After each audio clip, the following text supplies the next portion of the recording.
Hello, hello. Welcome to my podcast, Fiercely Growing You. Heads up, this is probably going to be a short episode, and I don't anticipate there being any like bombshell, life-changing advice or perspective here. I'm going into this episode without any notes and without any ideas of what I'm going to be talking about. I'm going to recap some things that kind of happened this week, and what's really been heavy on my mind is the act of life being mundane and that being seen as a negative thing. So I guess that's probably what I'm gonna be titling this, is about like mundane being a good thing. So I'm going to kind of elaborate on that. And it's been heavy on my mind for a while. I have conversations with clients about it pretty regularly. But I think what really triggered it for me was this was just a mundane week. It was just normal, just day to day, did my thing. Like that's just what I do. Right. And I struggle so much with people being like, what are you doing this weekend? And how was your week? And it's like, my week and my weekend are the same that they always are. And I guess some people might view this as privilege. I don't think it's privilege. I think I've worked really fucking hard to get here, but I've built my life. Like, this is the way I like my life. I like working when I work. I like doing what I do. And this is just what I do every week and every weekend.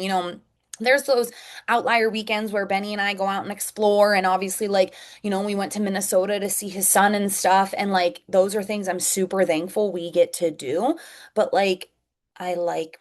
I like my routine. I like how things are. And summer's going to look pretty similar because I'm going to be working summer camp. So I'm going to elaborate on that as I'm talking.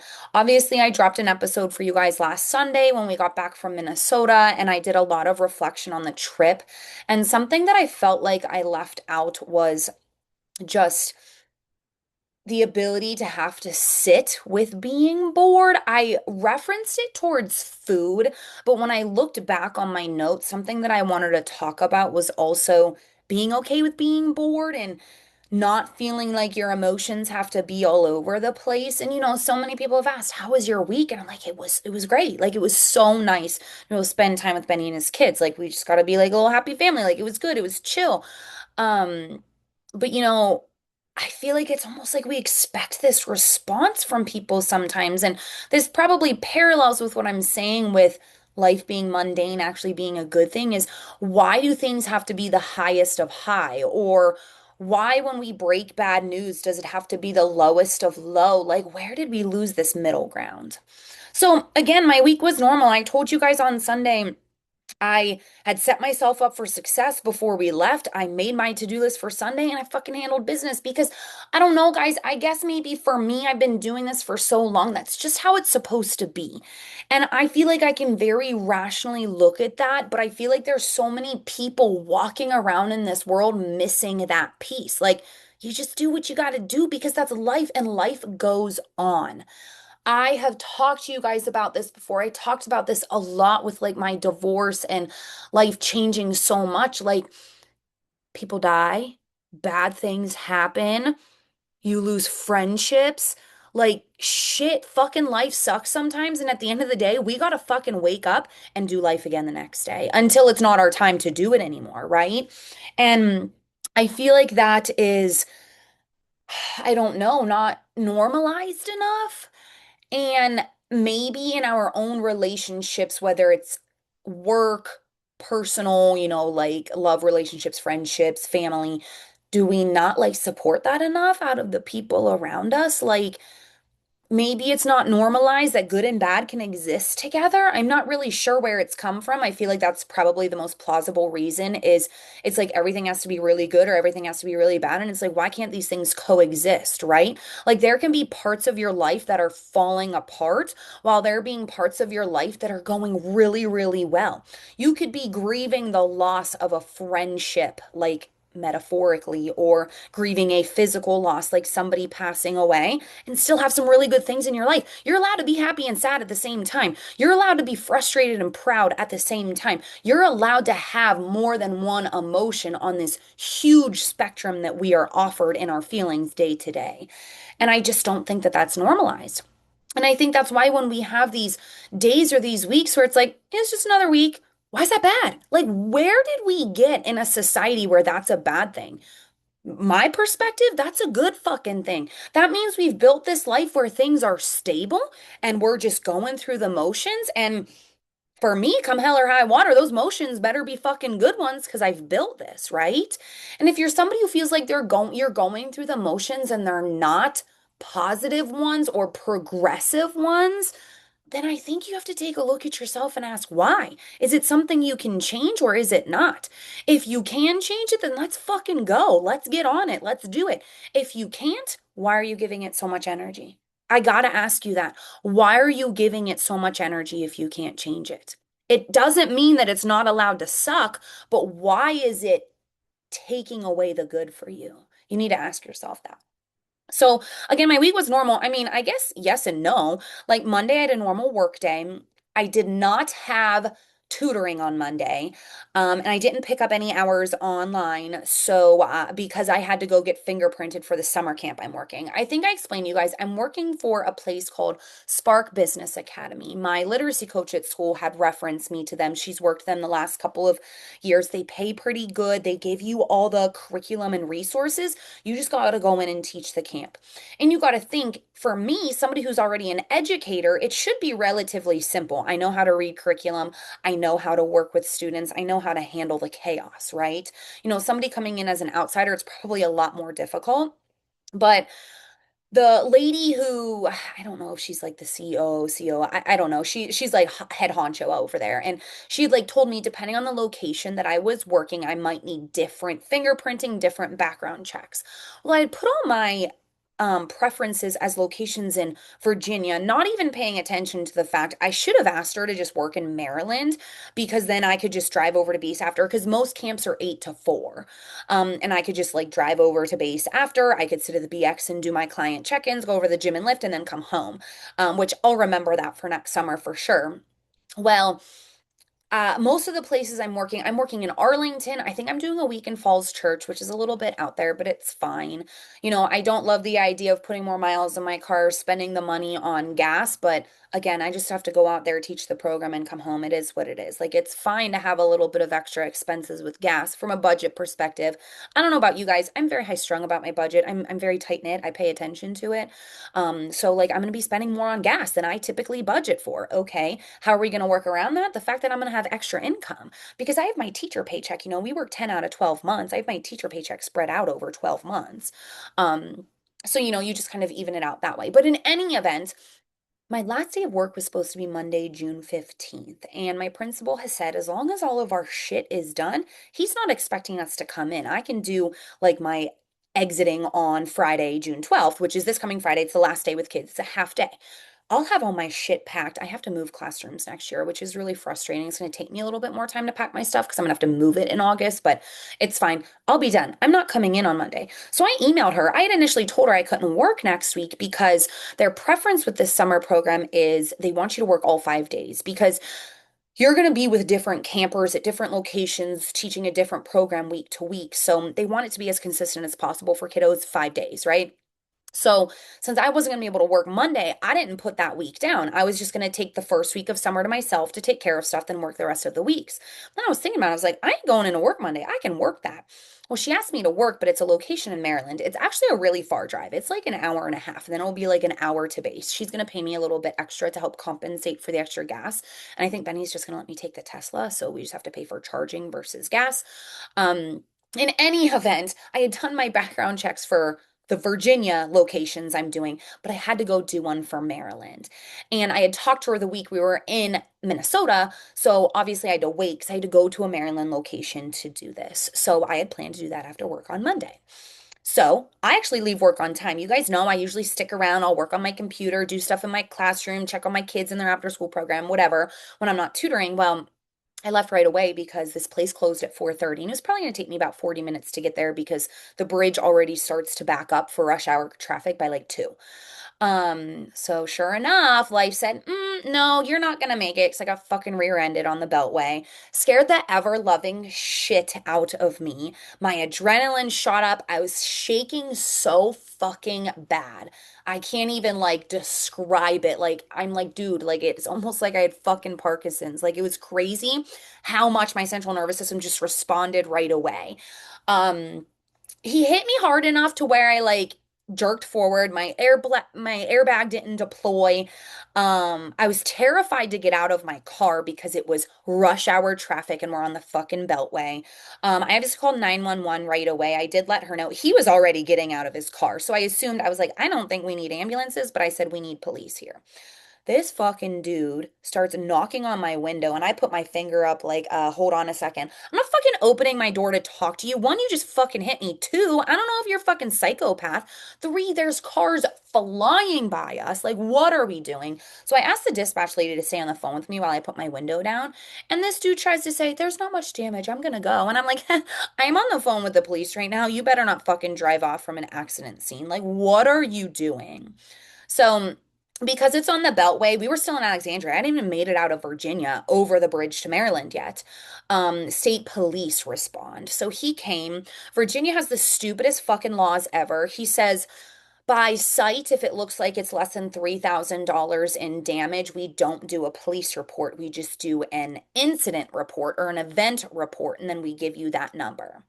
And I'm like, are you fucking kidding me? I'm like, one, you're not an adjuster. You have no idea how much damage happened. My bumper took most of it. It's really not bad. There's scrapes and dents, but it's not bad. But you don't know if there's damage underneath. We're not going to know until somebody takes a look at it. And also, why are we not doing a police report when this motherfucker rear-ended me? It was his fault. He didn't get a citation, which is absolutely bizarre to me. And somebody please correct me if I'm wrong. Maybe I'm just not educated or something in this, but I just don't understand why this man did not receive a citation. On top of that, he had no proof of insurance with him. He had an old insurance card that had a different vehicle listed on it, and it was expired. And the police officer, the guy calls his insurance company, and the police officer gets on the phone, and they just take the word for it that this lady says, oh, yeah, he's insured with us. Dude, I could have called my fucking mom and had her say that for me to cover me. Like, what?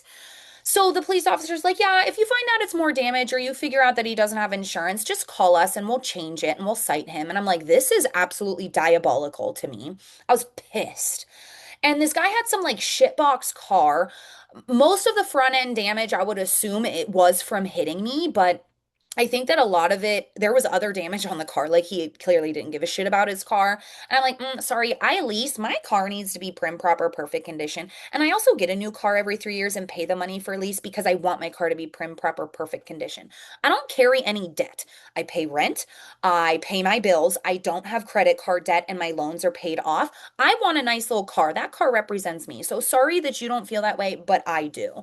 And because I don't know shit about cars, if I'm driving a new car every 3 years, I don't have to worry about fixing anything. Might replace the tires once. I get an oil change every 5 miles, 5,000 miles, and I don't have to deal with it. So just pissed me off because he had like so much disregard for the fact that he fucking hit me. He didn't say, I'm so sorry about that. He didn't say, are you okay? He just said, there's not much damage. I'm going to drive off. Whatever. Now, luckily, it only took about an hour for all of that. I made it to my appointment with like 5 minutes of time left, and the guy was so nice. I emailed the lady for the summer camp and I was like, anybody teaching in Maryland for your program, please send to this guy. Like, you could tell he was like an LLC that does like fingerprinting, but he was so legit. He was so organized. He was so professional. He was so efficient. I was in and out of there. And I came in like huffing and puffing, like, I'm so sorry. Because my adrenaline was still high. I was still fucking shaking. I was scared to drive on the Beltway. I didn't have a fucking choice because I either had to turn around and go home or go over to Maryland and get this done. And I was like, I'm so sorry. I was supposed to be here 30 minutes ago. Like, I got rear-ended, blah, blah, blah. He's like, do you want a donut to feel better? Like he had food in the back. Like he was just so nice. And they did. They took really good care of me. So I ended up being able to do that. I got over to the gym. I survived. My back was a little bit sore this week, but like, I don't know. I guess you just have to term it as you fucking got hit in your car. Like your body jerked around. Of course, you're a little bit sore, right? But as of yesterday, I was definitely feeling better. Like I didn't have to go get checked out or anything, but it really did scare the shit out of me. But it was a normal day at school, and then Tuesday was a normal day at school, and then I had tutoring, and then of course check-ins gym. And then Wednesday we canceled tutoring because we had a staff meeting, and that staff meeting was just end of year procedures, which I'm gonna shit all over my school for a second. I just don't understand how schools have been around forever. Schools have systems in place.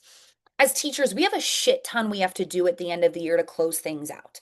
My school district, as well as many school districts in Virginia, are redistricting, which means we're shifting kids around. We're changing the school zones. So we're losing about 250 people. In fifth grade alone, we're losing about 50 students. So we have this extra paperwork we have to do to send over to into their files so it goes to their new school, blah, blah, blah.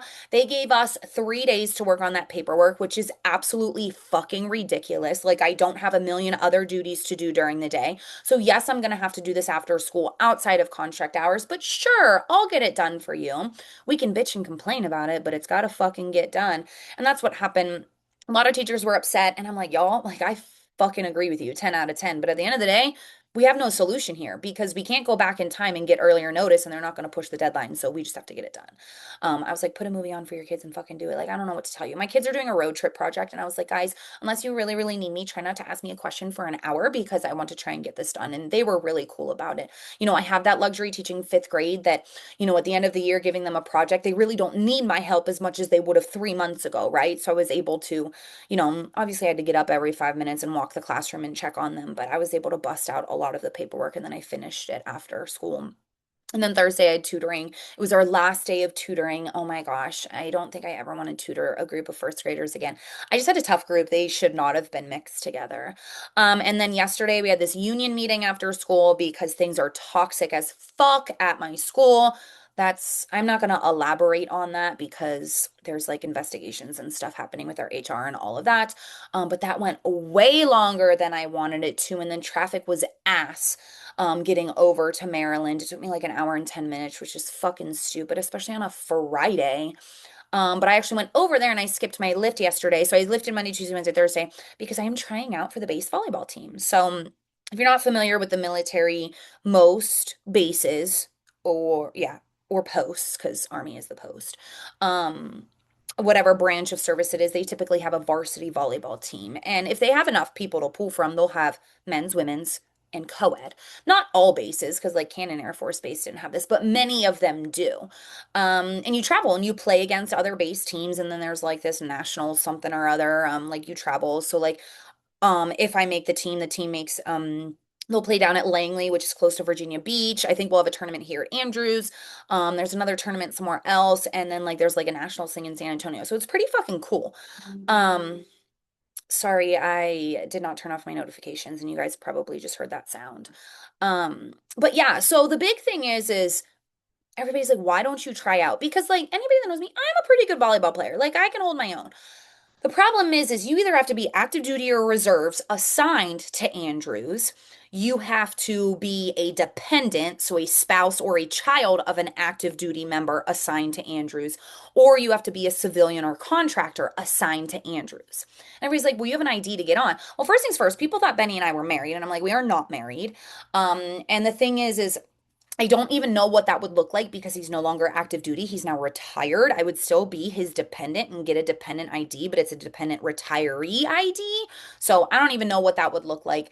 And I'm like, yeah, well, I have an official volunteer position with the Air Force. Like it's an official United States Air Force position. I have a letter in my file from my commander that recommends me for this position. It is on file with the Military and Family Readiness Center, which every base has.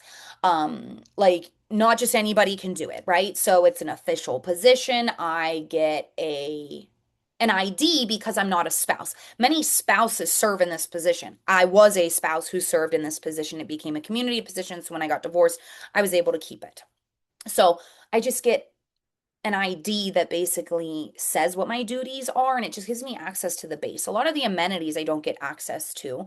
Like I can get gas on base, but I can't get groceries. I have to use Benny's ID if I want to get groceries. I can't shop at the BX because they check your ID, and obviously Benny and I aren't the same person, so they're gonna know I'm using his ID. I can go to the gym. I think I can go to the library. But yeah, so listed on my ID, it has me listed as a contractor. And it's probably because they have to put me in some type of category, and I am doing quote unquote contract work. It's just volunteer with one specific squadron. But yeah, so it sounds like I'm probably going to be eligible. They need to double check on it, which is fine because I got to go play volleyball last night. So it's cool. So if I end up not being eligible and not being able to play, it is what it is. They had tryouts yesterday, today, and then next Friday, next Saturday. And I'm not going to the Saturday ones, just the Friday ones. I mean, I'm sure it's recommended to go to all four, but your girl has other shit she has to do, right? Time management is saying no sometimes. So I'll go again next Friday. But yeah, so tryouts weren't bad. There was a lot of people there. There were some people there that definitely didn't have any business being there. But I think that sometimes people take these advertisements and think that they're like skill camps, right? Where they get to get better at volleyball. Whereas it's actually a tryout. Like the expectation is that you have the fundamentals of the sport and you are able to play at a competitive level. So yeah, we'll see. I'll keep you guys posted on that. And then this morning I had a lash appointment. I walked a little bit. I worked a little bit. I actually did our meal prep because I have an event tomorrow. So again, time management is just figuring it out. So I was like, okay, I'm going to record my podcast. I need to finish writing workouts. I'm going to finish getting my steps in clean. And then tomorrow, my commander and my first shirt are both retiring, and I'm like heartbroken over it. So with my duties with my squadron, I mostly work with my commander and my first shirt the most, our SEL, which is our senior enlisted. I forget what the L stands for. Oh, fuck, I should know that. Which he just promoted, which means he's probably going to get orders out in the next year. So those are like my three go-to, and they're the OG. This is not the commander that brought me onto the position, but he's the commander that took over for the commander that brought me into the position, and he's been great. And it was really hard for my last commander to leave, but because I knew the first sergeant, I felt a little bit more comfortable, right? But now I'm losing both of them, and I'm just so sad about it. So tomorrow's their farewell event, the Booster Club. We've been planning it. So that's tomorrow. So I'm gonna miss a good 5 hours of my day tomorrow because of that. So I'm planning to wake up and walk, do that, and then come home and I'll just do client check-ins. I'll have 3 client check-ins to do tomorrow. Tidy up, finish up any loose ends with cleaning, meal prep, all of that. And then of course we're back into a normal week. So that's like my little catch up. But the reason I'm going over all of that is because, with the exception of the stupid fucking car accident and douchebag and all of that, my week is normal. I teach, I tutor, I coach, I lift, I rinse, wash, repeat, right? Of course, at home, I'm doing laundry, I'm cleaning, I'm cooking, rinse, wash, repeat, right? Um, but what's wrong with that? Yes, I'm pausing. There's crickets because there's nothing wrong with that. I think that there's so much societal pressure for there to be these high highs. Like, oh my gosh, I did this and it was incredible. Why is it not incredible that I get to work the jobs I like working? I get to talk to people I like talking to. I get to fucking take care of myself. I get to snuggle in bed with a dude I'm pretty fond of, and we get to do it all over again the next day. Like, where did we get in society to where that's not good enough? If you guys have the answer to that question, I would love to hear it. I just think that it's just social media.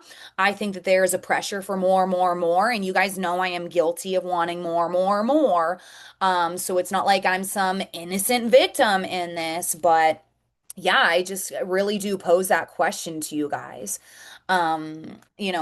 It's like, even in yourselves, I have clients, the check-in form that they do for me, whether they check in once a week, once every other week, or once a month, because those are my options for my clients. I just ask them for a win. And then there's always a place for like comments, questions, concerns, which most of them don't usually have questions because they know to ask me questions before their check-in. Like they don't have to wait for their check-in. But like sometimes it's like the win is that it was a status quo week. That's a fucking win. We don't need crazy good shit. We don't need crazy bad shit. We just want to do what we need to do. Why is that not good enough? So I do have this question with them sometimes, and I told you guys this on a podcast episode months ago. There was a guy that used to work the gate security forces on base, and I think I was still married. I think Joel and I were still together and I was still living on base. So this was a while ago. And I haven't seen him in months. So I'm sure he PCS'd out or he promoted up and doesn't work the gate anymore. But they always ask, hey, how are you? Take your ID, scan it, and if you're good, you go, right? And I'd always say, okay. And he'd say, just okay. To me, okay is fine. Good. We're good. Like it's fine. It's fine. Everything's fine. Right. And I think that we even take the word okay and fine with like this negative twist. Like there's this negative connotation hanging on to those words. And it's like, why? Like, what's wrong with okay? People say just okay, but it's like, no, it's okay. We're good. We're good. you know? And yeah, I think it's just something for all of us to reflect on, looking at your life, your day to day, your week to week, your month to month. You know, I guess this could be a little bit of a push on the toxic positivity, but if we are at home with our family, spouse, kids, partner, roommate, friends, whatever it is, with a roof over our head, with food to eat, with a job that pays our bills, why is that bad? Now, are we going to erase the fact that there are marital problems and friendship problems and family problems? No, those exist. There's stress there. The economy sucks. Everything's more expensive. There's stress there. It might be harder to pay our bills now than it was a year ago. Okay, work is stressful. There's deadlines. There's incompetent people. There's shitty leadership. All of those things do exist. But why do those crappy things negate the good things? Why can't it exist? Why can't it be, you know what? I fucking love my job, but it's stressful. And I can say that about teaching. Being a teacher is a fucking shit ass job. And I'm not going to pretend that it's not. Do I love it? Yes. Do I love my kids? Yes. Do they also drive me crazy sometimes? Absolutely. Do I want to? I told them the other day, one of them was like making this click sound. They're big on the fidgets and everything. And I had a really bad headache. And I was like, hey guys. And they're like, what? And I was like, if that person does not stop clicking what they're clicking, you are about to see brain matter all over this classroom floor because Miss Angelo's head is going to explode. And one of my students looks at me and says, Miss Angelo, I don't think that's possible. And I said, stranger things have happened. And we all laughed because it's funny, but Miss Angelo's brain was scrambled eggs, and I thought I was going to lose my marbles. Do I feel that way frequently? Of course I do. But do I fucking love my kids? Of course. So remind yourself that the good and the bad can coexist. And there's actually a lot of beauty in the mundane. I don't want to sit here and throw at you. There's always something to be grateful for. No fucking shit. I know there's something to be grateful for. I also know there's some fucking shit ass things about life out there that we're equally allowed to be hurt, frustrated, upset, heartbroken, sad, whatever it is about. I just want to remind you that with the shit ass things, you can also celebrate the really good things. We can do those things together. So yeah, that's where I'm at. Benny just texted me he's gonna be home from work in about an hour with traffic, probably like an hour and 20 minutes. So I think I'm gonna clean and then write these workouts because if he's home, I can sit on the couch and write the workouts while he plays video games, and we like the little multitasking of that. And I do have to finish getting my steps, but we are actually going to get Mexican for dinner with some friends from the gym. They're the friends that we went to the Nats game with last month. And Kat, the wife, she got her husband a steering wheel similar to Benny's steering wheel in his Tesla. And I think they're going to bring it over, and Benny is going to help Scott install it. So Kat and I said we would probably just go walk while the boys did the car thing. So I also am not like super stressed about my steps because we'll probably go walk later. And I'm almost halfway. So I'll get the rest with cleaning and walking later. So um, yeah, so that's that. I would love to hear feedback, or you can tell me that I'm fucking annoying, whatever it is. If you have ideas for me to talk about, let me know.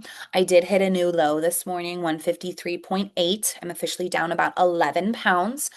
And that's only in 5 weeks. That's a lot in 5 weeks for somebody of my size. And I explained to you guys last week, something that we have to consider is 3 to 4 of those first pounds was probably just water weight. It was from extra storage in my muscles, sodium, holding water, not going to the bathroom as regularly, just my habits not being as tight knit as they needed to be. And of course, I was eating more food. Um, so you got to think that I'm probably more like 5 to 6 pounds of fat loss, which is about a pound a week. Um, Again, not quite my preference. I'd like to be closer to half a pound a week just to preserve as much muscle mass as possible. This last week, my calorie average was slightly lower. I was closer to 1800. Now I'm closer to 1700, which is fine. Honestly, it's the age old, I was busy and I didn't eat and I got behind. Everybody's been there. It's why I encourage routine. It's why I say, cue the habit in your brain, set an alarm, have a sticky note, whatever it is to force your routine, right? So I just need to be a little bit better about that. My lunch, I'm fine. It's my snacks. before and after I lift that I'm not getting in. And since I'm skipping those, then it's just really hard to eat such a big dinner and then go to bed. So I will fine tune that to try and get closer to 1800 this week. Um, I did take progress pictures. Pretty good. I'm pretty proud of where it's at. I'm really excited to see what another 8 to 10 pounds looks like. I'm pretty much set on 145 being my goal. I was explaining this to my lash tech earlier, but something that has been really crazy, and I mentioned this last week, was just like not having a single craving. Even like I had my period last week and I didn't crave anything. And that's bizarre to me because that's a normalized hormonal response in the body. Like it's normal.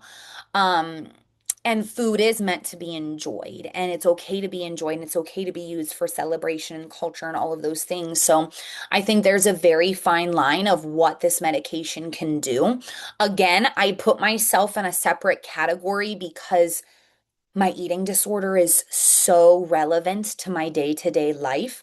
It has absolutely destroyed my life more times than one, that I believe I am in the minority of somebody who, in order to save myself and save my health, I am better off being in the category of not thinking about food at all as well, instead of being on the opposite end of the spectrum. Most people fall on the middle end of the spectrum, and I think the middle is a healthy place. There should be times where food doesn't matter, and there should be times where it does. I'm starting to feel a little bit of frustration with some influencers on TikTok and Instagram, as well as some of these marketing gimmicks that are out there with protein and bariatric and GLP-1 and stuff like that. I'm definitely planning to make a post on Instagram soon where I can really, really lean into the education side of things. But at the end of the day, with or without medication, with or without a coach, with or without a support system, I will die on this hill. Habits are what matter. Now I'm looking at this knowing I've got another 8 to 10 pounds to lose. I'd like to take July and August to do so. My goal is to hit 145 by Labor Day. And then my goal is to run a half marathon at 145, probably in October. I haven't looked up any races or anything. I'm just kind of thinking about my timeline and what is healthy and what I'm going to be able to commit to, working summer camp, and of course, still having my client load and then, going back to school mid-August, time's gonna fly. So that's kind of where I'm sitting right now. And then my goal would be to be coming off of medication by September. So I'm staying at the same dose this month. Of course, my doctor was pushing for an increased dose, and that's because they get more money out of it. And I'm like, I don't need it. My hunger's good. My habits are fucking fantastic, like 100%. Like I am just so proud of myself. There's no reason to increase it. Now, do I think there's a potential that I'm going to have to increase for 1 month? Maybe. So my thoughts are if I have to increase for July, I would come back down in August and then I would come off in September. And my plan with tapering, as long as my doctor is okay with this, is instead of just going down a dose week to week, I'd like to just skip weeks. So you do it like I'm doing a dose every Wednesday right now. So my goal in August would be to do one every other week. Or did I say September? No, August. Yeah, August. No, September, to then be off of it by October. So I told you guys I wanted about 6 months, and right now my timeline's at about 5.5. So I'm pretty pleased with that. Am I nervous about coming off of it? Yes, I am, because at the end of the day, my brain is sick, like I have an addiction. Um, and it's scary to think that I could mess it all up again. So that is in the back of my mind. That is something I will discuss with my doctor. But again, the power of habit is real. So, for so long, my eating disorder has been the habit. So in theory, if I have 5 months of being clean, then my habit should stick by itself come September, October. So more to come on that, just kind of sharing with you guys what's been in my brain and where I'm at. But overall, I'm pretty pleased with everything. I'm happy to be a case study for other people. There will always be haters. There will always be people that judge it. I follow plenty of coaches who say, no peptides, no this, no that. But medicine was created for a reason. And, you know, there are people using it the wrong way, and there will be people who continue to use it the wrong way. And I think it's really sad because I believe in that toolbox. And there's many people who want to build the house and only take the hammer, and that's okay. Sometimes you got to learn the hard way. I've been learning the hard way for 7 years, right? But I maintain in the power of habit, and like I explained to you guys last week, and I've talked about many, many other times, like habitually, it's going to be very hard to find somebody who's doing a better job than me. And I don't say that to be a conceited bitch. I say that because I've worked really hard for 7+ years to get here. And even when my eating disorder has won, even when my whole life was falling apart, my foundation of habits never wavered. And it's why I believe so strongly in it, because despite the crap I have been through in the last several years, that foundation didn't break.